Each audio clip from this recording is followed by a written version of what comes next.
Hello అండి, welcome to Saritha vlogs. ఈ vlog అయితే థర్స్డే రోజు మార్నింగ్ వ్లాగ్ అండి. ఈరోజు అయితే నేను వ్లాగ్ స్టార్ట్ చేసింది అయితే 9కి అలా అయితే స్టార్ట్ చేశాను. పొద్దున నుంచి అయితే ఇల్లు క్లీనింగ్ అంతా చేసుకున్నాము. అలానే టిఫిన్ అయితే చేశాను. డింపుల్కి స్కూల్ ఉన్నింది, 7:30కి అంతా వెళ్ళిపోయాడు. అందుకనే చట్నీ దోశ అయితే పోసి పిల్లలకి మా వారికి అయితే పెట్టేశాను. ఆ తర్వాత నేను ఫ్రెష్ అయిపోయి దీపాలన్నీ తోమి గుమ్మం ముందర ఇలా ముగ్గు అయితే వేసుకొని పూజ అయితే చేసుకునేసాను. తర్వాత నాన్న అయితే వచ్చాడు. బండి కొంచెం రిపేర్ ఉంటే అది ఇవ్వడానికి అయితే వచ్చాడు. ఇంకా నాన్నకు కూడా దోశలు అయితే పోయిచ్చాను. నాన్నైతే తింటున్నాడు. ఈ లోపల నేనైతే కుక్కర్లో పప్పు అయితే కడిగి పెడుతున్నాను. ఈరోజు పాలాకు పప్పు అయితే చేస్తున్నాను. ఈరోజైతే నానైతే కొన్ని కూరగాయలు అయితే తెచ్చాడు. ఇంకా వాటిల్లో ఏదో ఒకటి తాలింపు అయితే చేయాలి. వద్దు నాన్న ఉండే కూరగాయలు అంటే కూడా ఇంకా వస్తున్నాను కదా ఏదో ఒకటి తెస్తాను అనేసి ఇంకా కూరగాయలు అయితే తెచ్చాడు. అవిట్లో ఇంకా ఏది కావాలంటే ఇంకా అదైతే చేయాలి. తాలింపు అయితే పప్పుకైతే పాలాకు పప్పు అయితే చేసేస్తున్నాను. పాలాకు పప్పు చేసి కూడా చాలా రోజులు అయిపోతుంది. ఈరోజైతే నేను పాలాకు పప్పు పచ్చిమిర్చి వేసి చేస్తున్నాను. ఈ రెండు కాంబినేషన్ కూడా చాలా బాగుంటుంది.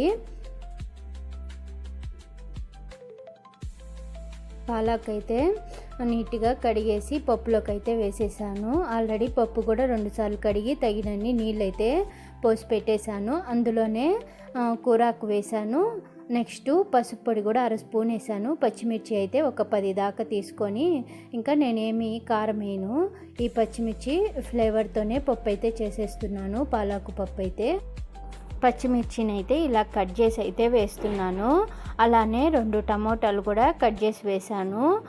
ఇందులోనే ఒక స్పూన్ అంతా ఆయిల్ అయితే వేసాను. కొంచెం పొంగకుండా ఉండడానికైతే ఉడికేటప్పుడు విజిల్ వచ్చినప్పుడైతే ఇంక ఇవన్నీ వేసుకొని కుక్కర్ మూత పెట్టి స్టవ్ పైన అయితే పెట్టేశాను. ఇంకా 12కి అంతా వంట అయిపోవాలి. అందుకే తులసమ్మ దగ్గర పూజ చేయకముందే ఇక్కడ వంట అయితే కొంచెం స్టార్ట్ చేసేసాను. గ్యాప్ వచ్చినప్పుడు పోయి తులసమ్మ దగ్గర పూజ చేసేద్దాము. ఇంక ఈ కుక్కర్లు విజిల్ వచ్చి మళ్ళీ కొద్దిసేపు ఆవిరి రావడానికైతే కొంచెం టైం పడుతుంది. అందుకనే ఇవి ఉడికిచ్చేటివన్నీ పెట్టేసి మళ్ళీ పోయి తులసమ్మ దగ్గర పూజ అయితే చేద్దాము అనేసి అనుకుంటున్నా. ఈరోజు తులసమ్మను కూడా ఫుల్గా కడిగి పసుపు కుంకుమ పెట్టి పూజ చేయాలనుకుంటున్నా. ఇంకా నానైతే బీరకాయ, అరటికాయ, దొండకాయలు, ఉల్లగడ్డ అయితే తీసుకొని వచ్చాడు. వీటిల్లో ఏ తాలింపు చేసేది అంటే నానైతే దొండకాయ తాలింపు అడిగాడు. మేమైతే నిన్నే చేసుకొని తిన్నాము. ఇంకా నాన్న మళ్ళీ అడిగాడు అనేసి ఇంకా చెప్పలేదు. మేము మొన్న చేసుకొని తిన్నాము. నాన్నకి ఇంకా అడిగాడు కదా అనేసి మళ్ళీ దొండకాయ తాలింపే అయితే చేస్తున్నాను. ఈరోజైతే ఈ దొండకాయ రెసిపీ అయితే నేనేం చూపించటం లేదండి. ఆల్రెడీ ముందు వ్లాగ్లోనే అనుకుంటా చూపించాను. ఇంకా మళ్ళీ యాడ్ చూస్తారులే అనేసి సింపుల్గా అట్లా చూపించేస్తాను. రెసిపీ కావాలంటే ముందు వ్లాగ్లో చూడండి.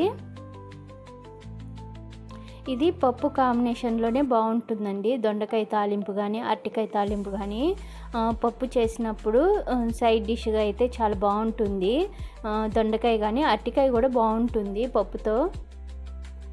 ఇంకా పప్పు ఉడికే లోపల ఇక్కడ దొండకాయలు అయితే తరిగి పెట్టుకుంటున్నాను. ఇది కొంచెం టైం పడుతుంది కానీ టేస్ట్ అయితే బాగుంటుంది. తరిగేదానికి కొంచెం టైం అయితే అవుతుంది, ఓపిక ఉండాలి. నాన్నైతే ఈరోజు ఈవినింగ్ వరకు అయితే ఉంటాడు. బండి అయితే ఈవినింగ్ ఇస్తానన్నారంట 5కి అలా అయితే. ఇంక అందుకని నాన్నకు కూడా వంట అయితే చేస్తున్నాను. అందుకని నాన్న ఉంటాడని నాన్నకు ఏది ఇష్టమో అదైతే చేస్తున్నాను. ఇంక మేము థర్స్డే నాన్ వెజ్ తిన్నాము. అందుకే లేకపోతే ఏదైనా నాన్ వెజ్ చేసుంటాను. ఇంకా ఇక్కడ వచ్చి టమోటాలు అయితే రసంలోకి అయితే కట్ చేస్తున్నాను. కొంచెంగా అయితే చింతపండు తీసుకున్నా. మామూలుగా అయితే పెట్టుండను వెజ్ ఉన్నప్పుడు రసం అయితే. ఇంకా నానుండాడు కదా అనేసి రసం కూడా పెడుతున్నాను. కొంచెంగా చింతపండు వేసి టమోటాలు అయితే 2 వేసి ఉడికిస్తున్నాను. పప్పు అయితే విజిల్ వచ్చేసింది. ఇక్కడ చింతపండు రెడీగా పెట్టుకున్నాను కదా, టమోటా చింతపండు అదైతే సిమ్లో పెట్టేసి నేనైతే ఇక రైస్కి కూడా కుక్కర్లో కడిగి అయితే పెట్టేస్తున్నాను, కొంచెంసేపు నానుతుందిలే అని.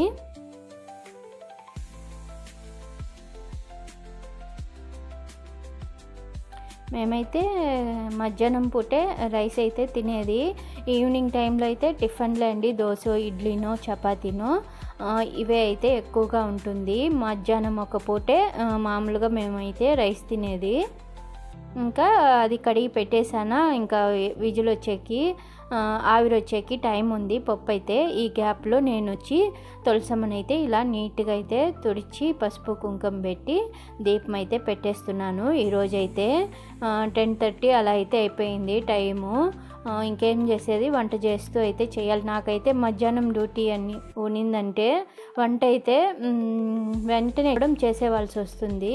అంతలో నాకు లంచ్ బాక్స్కి ఇస్తేనే నాకు మేలు అనిపిస్తుంది. పిల్లలకైతే పొద్దున్నే టిఫను, లంచ్ అయితే పిల్లలు వెళ్ళేసరికి అంత పని కూడా అయిపోయినట్టు అనిపిస్తుంది. ఇప్పుడు హాఫ్ డేస్ కాబట్టి టిఫిన్ మాత్రమే చేసి డింపుల్కి పంపించేసాను.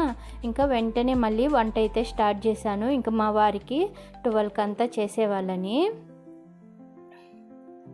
ఇంకా దీపం కూడా పెట్టుకునేసాను రెడీగా అయితే. ఇంకా ఇలా అయితే తులసమ్మ దగ్గర దీపం పెట్టుకొని పూజ అయితే చేసేసానండి. దీపం పెట్టానా, వెళ్తూ ఉంటే లస్త అయితే ఉండు మమ్మీ, ఇక్కడ పక్షి అయితే పిల్లల్ని పెట్టేసింది, ఒకసారి చూడు అనేసి. ఇంకా లస్త అయితే ఒప్పుకోలేదు చూసేదాకైతే. ఇంకా ట్రైప్యాడ్తో నేనైతే పైకైతే ఫోన్ అయితే పెట్టి చూశాను. చూస్తే 3 పిల్లల్ని అయితే పెట్టుండదండి. చూడడానికైతే చాలా బాగుంది. మా లస్సీ వాళ్ళకైతే అసలు ఇంకా ఏం ఆనందమో, భలే ఉంది అనేసి ఇంకా వాళ్ళైతే డ్యాన్స్లు వేస్తున్నారు. ఆ పిల్లల్ని చూసైతే ఇంకా నేనైతే వంటింట్లోకి వచ్చేసి ఇక్కడ పాలాకు పప్పు ఆవిరైతే వచ్చేసింది, కుక్కర్లో పెట్టున్నాను కదా, దాన్ని అయితే మూత తీసి ఇంకా అందులో కొంచెం చింతపండు, తగినంత ఉప్పు అయితే వేసి పప్పు గుత్తితో మెత్తగా మెదిపేసి రెడీగా పెట్టుకునేసాను. ఇక స్టవ్ పైన నేను ఆల్రెడీ చింతపండు, టమోటా అయితే ఉడకబెట్టున్నాను కదా, అది కూడా మెత్తగా ఉడికిపోయింది. ఇంకా అది కూడా పక్కన పెట్టేసి స్టవ్ పైన కూర గిన్నె అయితే పెట్టి అందులో 2 స్పూన్ల ఆయిల్ అయితే వేసాను. ఆయిల్ వేడెక్కాక అందులో ఆవాలు, ఆనియన్స్, కరివేపాకు వేసి తిరగబాత అయితే పెట్టుకుంటున్నాను.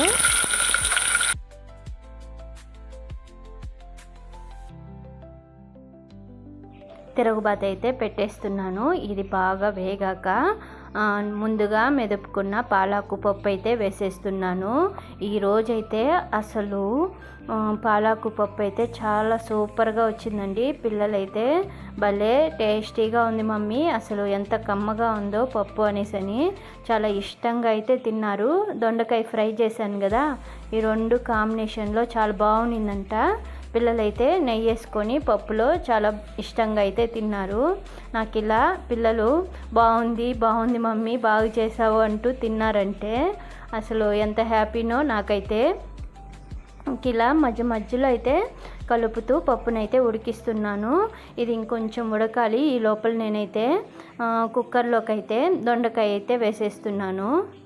తరిగి పెట్టుకున్నాను కదా, ఇంకా అదైతే కుక్కర్లోకి వేసి తగినంత ఉప్పు, కొంచెం వాటర్ అయితే వేసి కుక్కర్ మూత పెట్టి ఇది కూడా 2 విజిల్లు అయితే పెట్టుకునేస్తున్నాను.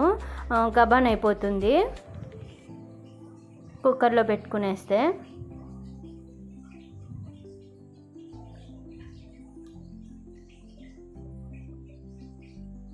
నేనైతే ఉడికించుకునేటప్పుడే సరిపడా ఉప్పు అయితే వేసేస్తాను. మళ్ళీ తిరగబాతలో సపరేట్గా అయితే ఉప్పు అయితే వేయను. ఇంక ఇది రెడీ చేసి పెట్టుకున్నానా. నెక్స్ట్ ఇక్కడ పప్పు అయితే ఉడికిపోయింది. ఇంకా స్టవ్ ఆపేసి మూత పెట్టి ఇదైతే పక్కన పెట్టేశాను. ఇంకా మళ్ళీ అదే స్టవ్ పైన ఇంకా గిన్నె ఒకటి పెట్టి రసం అయితే తిరగబాత పెట్టేస్తున్నాను. చింతపండు కూడా రెడీగా కలిపి అయితే పెట్టుకునేసాను. నెక్స్ట్ రసం కూడా తిరగబాత పెట్టేస్తున్నాను. ఇక్కడైతే నేను గిన్నెలో 2 స్పూన్ల ఆయిల్ అయితే వేశాను. అందులోనే 1 స్పూన్ ఆవాలు, 3 ఎండుమిరపకాయలు తుంచి అయితే వేశాను. ఇవి బాగా వేగాక రసం పొడి నేను చాలాసార్లు చూపించానులేండి మీకు రసం పొడి నేను ఎలా చేస్తానో. ఇంకా ఆ రసం పొడే నా దగ్గర ఎప్పుడు స్టాక్ ఉంటుంది. నేను పెట్టే రసానికైతే 2 స్పూన్ల రసం పొడి వేశాను.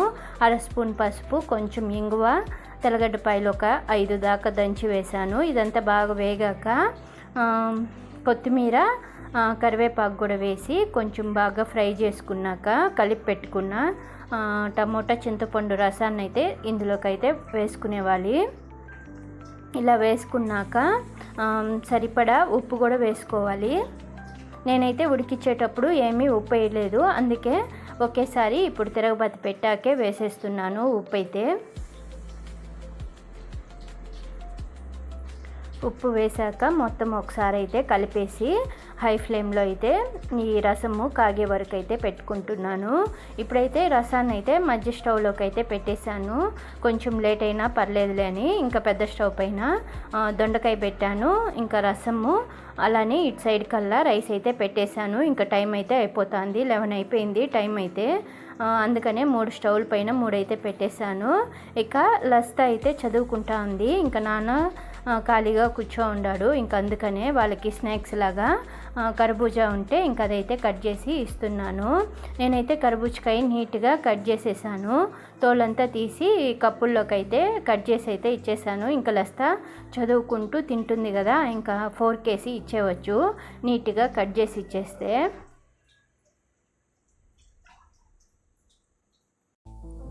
తనకి రోజు అయితే ఇలా ఏదో ఒకటి స్నాక్స్ అయితే ఇస్తూ ఉంటాను. ఇప్పుడు ఇంట్లో ఉండే చదువుకుంటుంది కదా, ఎగ్జామ్ ఉండేటప్పుడే కాలేజ్కి అయితే వెళ్తూ ఉంది. ఇక ఈరోజు అయితే ఎగ్జామ్ లేదు, సాటర్డే ఉంది. మధ్యలో ఇంకా 2 డేస్ ఉందని తనైతే ఇంట్లో ఉండే చదువుకుంటా ఉంది. ఇంకా మధ్యలో ఇలా అయితే కర్బూజకాయో లేకపోతే ఏదైనా స్నాక్స్ అయితే ఇస్తున్నాను. పిల్లలకైతే ఎక్కువగా ఈ సమ్మర్లో అయితే ఏ ఇయర్ తినలేదండి ఈ మాదిర కర్బూజకాయలు. ఈ ఇయర్ అయితే అసలు మేము భలే తింటున్నాము. వారానికి ఒక కాయ అయితే తెచ్చి పెట్టేస్తున్నారు మా వారైతే. ఒక 8 కేజీలు అట్లా ఉండే కాయ అయితే తెచ్చేస్తున్నారు. 8-10 కేజీల దాకా ఇంకా ఫ్రిడ్జ్లో పెట్టుకొని ఇంక ఈ వారం అంతా మేము ఈ కర్బూజకాయ అయితే బాగా తింటున్నాము. ఇలా అయితే కట్ చేసి నాన్నకు 1 కప్పు, లస్తాకు 1 కప్పు అయితే ఇచ్చేసాను. ఇవి కట్ చేసే లోపల రసం అయితే ఉడికిపోయింది. ఇంక ఇది కూడా స్టవ్ ఆపేసి మూత పెట్టి అయితే పక్కన పెట్టేశాను. నాకైతే ఈ వంటింట్లో ఎప్పుడు వంట అయిపోతుందా, ఫ్యాన్ కింద పోయి ఎప్పుడు కూర్చునేద్దామా అన్నట్టు అయిపోతుంది. ఫుల్ చెమటలండి అసలు వంటింట్లో. ఈ ఎండలకి వంట చేయాలని అనిపించటం లేదు నాకైతే. ఇంకా రైస్ ఒకటి అవ్వాలి, విజిల్ వచ్చేస్తే నెక్స్ట్ దొండకాయ కూడా తిరగబాత అయితే పెట్టేవాలి. టైం అయితే కరెక్ట్గా 12 అయిపోతూ ఉంది. దొండకాయ గబగబానైతే ఫ్రై అయితే చేసేస్తున్నాను. దొండకాయ ఫ్రై చేసి మా వారికి అయితే ఫస్ట్ వేయించేసాను. అలానే ఇంకా మా వారు మళ్ళీ వెళ్ళిపోతారు కదా అనేసని భోంచేశాక కర్బూజకాయ కూడా ఒక 2 పీసులైనా తినండి అని ఇంకా మా వారికి కూడా కర్బూజకాయ అయితే కట్ చేసి పెట్టేశాను. నెక్స్ట్ అయితే డింపుల్ వచ్చేసాడు. డింపుల్ వచ్చాక ఇంకా రావడము వాళ్ళ అక్క అయితే రే డింపులు ఇక్కడ పక్షులు అయితే పిల్లలు పెట్టేసింది చూద్దురా అనేసని ఇంకా వాళ్ళ తమ్ముడికి కూడా చూపించేసింది. ఇంకా వాళ్ళైతే వచ్చాక ఇంకా లంచ్ అయితే చేసేసారు. ఈరోజు నా వ్లాగ్ కూడా ఇలా అయితే ఎండ్ చేసేస్తున్నానండి. ఓకే అండి, బాయ్ అండి.